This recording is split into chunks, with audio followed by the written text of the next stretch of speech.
साबिक वज़ीर-ए-आज़म नवाज शरीफ के बेटे हसन नवाज की एक कंपनी को बरतानवी अदालत ने दिवालिया करार दिया है। कोई कंपनी या शख्स कब दिवालिया होता है और दिवालिया करार दिए जाने के बाद उस कंपनी के मुस्तकबिल पर क्या असरात मुरतब होते हैं, आइए जानने की कोशिश करते हैं।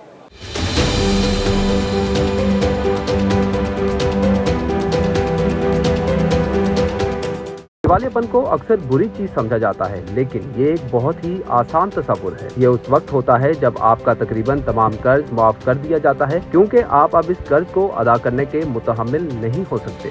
ये अदालत का एक हुक्म है जो बरतानिया में आमतौर पर 1 साल तक रहता है, जिसके बाद आपको दिवालियापन से फारिग कर दिया जाता है, जिसका मतलब है कि आप एक नया आगाज कर सकते हैं। कुछ लोग आमतौर पर खुद दिवालिया होने का इंतखाब करते हैं जब इनके पास खोने के लिए कुछ भी नहीं होता। अगर आप पर बहुत ज्यादा कर्ज है तो आप दिवालियापन इस मसले को हल करने का एक आसान तरीका हो सकता है, लेकिन आपको सिर्फ उसी सूरत में दिवालिया करार दिया जाएगा जब आपके पास मौजूदा चीजों या असासों की कदर कीमत आपके कर्ज से कम हो। यूं ही आपको दिवालिया करार दिया जाता है, आपकी हर चीज आपकी मिल्कियत नहीं रहती और इसे आपका कर्ज उतारने के लिए इस्तेमाल किया जाता है। इसमें आपका घर और गाड़ी शामिल है, ताहम आप उस वक्त तक इन चीजों को इस्तेमाल कर सकते हैं जब तक ये बिक नहीं जाती।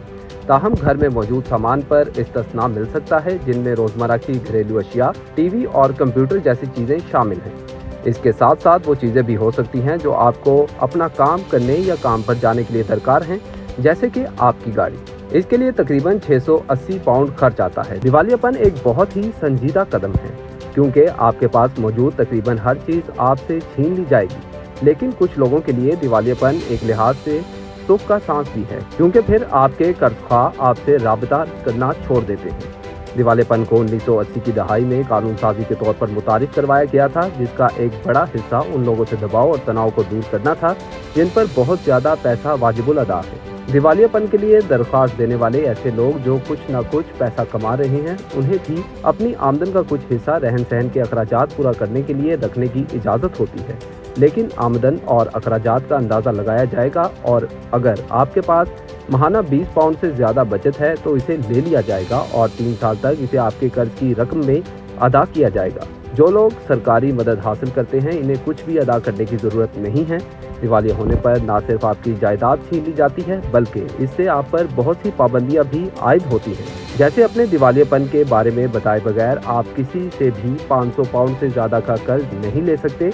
आपको दिवालिया करार दिया जाना आपकी क्रेडिट रेफरेंस फाइल पर रहेगा, जिससे 6 साल तक आपकी क्रेडिट रेटिंग मुतासिर होगी। अगर आप कानून या मालियाती सनद जैसे मखसूस पेशों में काम करते हैं तो भी मुमकिन है कि आप अपनी मुलाजमत खो देंगे, और अगर आप एक कारोबार के मालिक हैं तो इसे आपके कर्ज को पूरा करने के लिए फरोख्त किया जा सकता है। आपके दिवालियापन को 12 माह के लिए दिवालिया रजिस्टर पर अवामी तौर पर भी शाया किया जाएगा। ताहम ऐसे अफराद जिनको तशद्दुद का खतरा है, उन्हें इस्तिस्ना हासिल हो सकता है जब आप दिवालियापन से आज़ाद हो जाते हैं, जो आमतौर पर 1 साल के बाद होता है। तो आप किसी भी कर्ज से आज़ाद हो जाते हैं जो आपके दिवालियापन में शामिल थे। लेकिन कुछ ऐसे कर्ज हैं जो आपको अब भी अदा करने हैं, जैसे कि तुलबा के तालीमी कर्ज। अगर आपका घर आपसे छीन लिया गया है लेकिन फरोख्त नहीं किया गया, या 3 साल के बाद कोई मुतबादिल मुआहिदा तय पाया है, तो ये आपको वापस दिया जा सकता है। दुनिया के मुख्तलिफ मुल्कों में बैंकरप्सी यानी दिवालिया होने से मुतल्लिक मुख्तलिफ कानून मौजूद हैं।